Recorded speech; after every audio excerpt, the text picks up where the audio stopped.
What if I told you the future has already been imagined? Not by Silicon Valley technologists, not by corporate futurists or think tanks obsessed with artificial intelligence and metaverses, but by African people, by Black artists, musicians, philosophers, and visionaries who have been painting tomorrow for centuries, sometimes without even using that word. Let's begin with a word that didn't exist in its formal sense until 1993, when critic Mark Derry wrote about it. He called it Afro Futurism, a space where African diaspora culture collides with technology, where ancient wisdom meets tomorrow's dreams. But here's what's essential to understand. Black people have always been doing this. The term came later. The vision came first. Afrofuturism is not about flying cars or robots, though it can include those images. It's a philosophical framework. It's a way of imagining liberation, not just personal, but cultural, spiritual, and collective. It's the deliberate act of asking, what would the world look like if Black people were centered in the future? What if we were not just participating in tomorrow, but authoring it? What if the future belonged to us? When you understand this, you realize that Afrofuturism isn't a genre. It's a philosophy. It's a radical act of imagination in a world that has systematically tried to convince Black people that the future isn't theirs to dream. The roots of Afrofuturistic thinking stretch deep, deeper than 1993, deeper than the last century.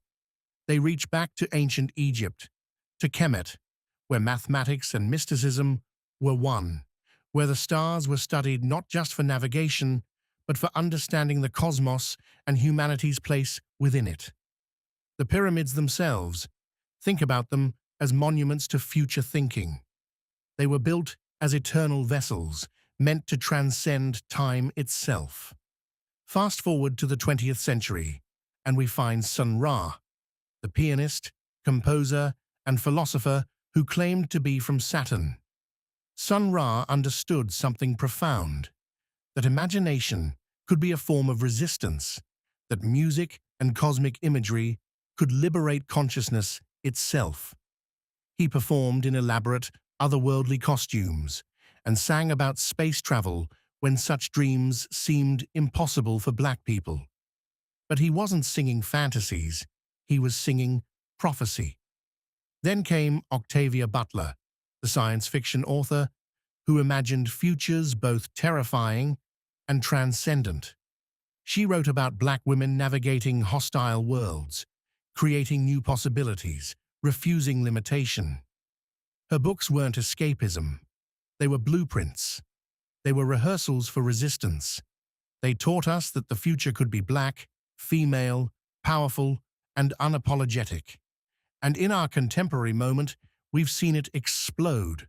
Black Panther gave us Wakanda, not a fantasy, but a possibility. A vision of what Black innovation, Black design, Black technology, and Black culture could create when freed from the constraints of colonialism. The film was a global phenomenon because something in the collective consciousness recognized truth in that vision. It felt like remembering something we already knew. We live in a moment saturated with images of the future, but most of them look the same. They're cold, corporate, devoid of soul. They promise us efficiency, connectivity, progress, but rarely do they ask us if this is the future we actually want. Rarely do they center joy, beauty, spiritual depth, or community.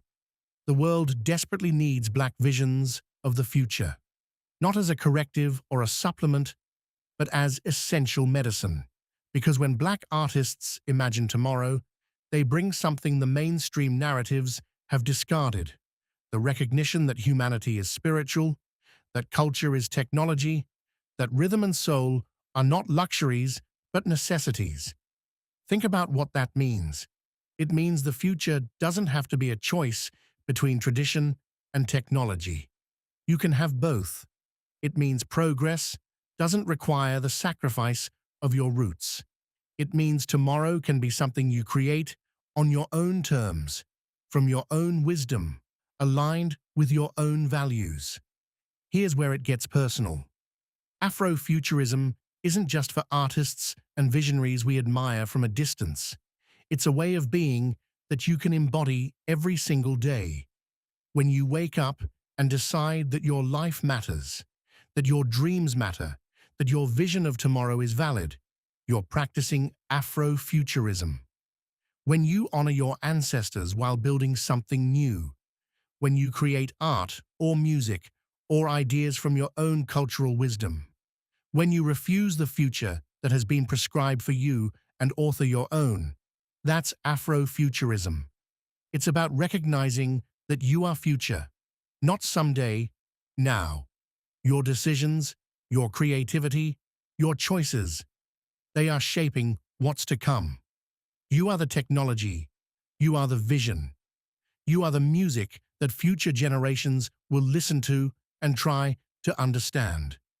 Afrofuturism, as a lived philosophy, means you're designing your life consciously.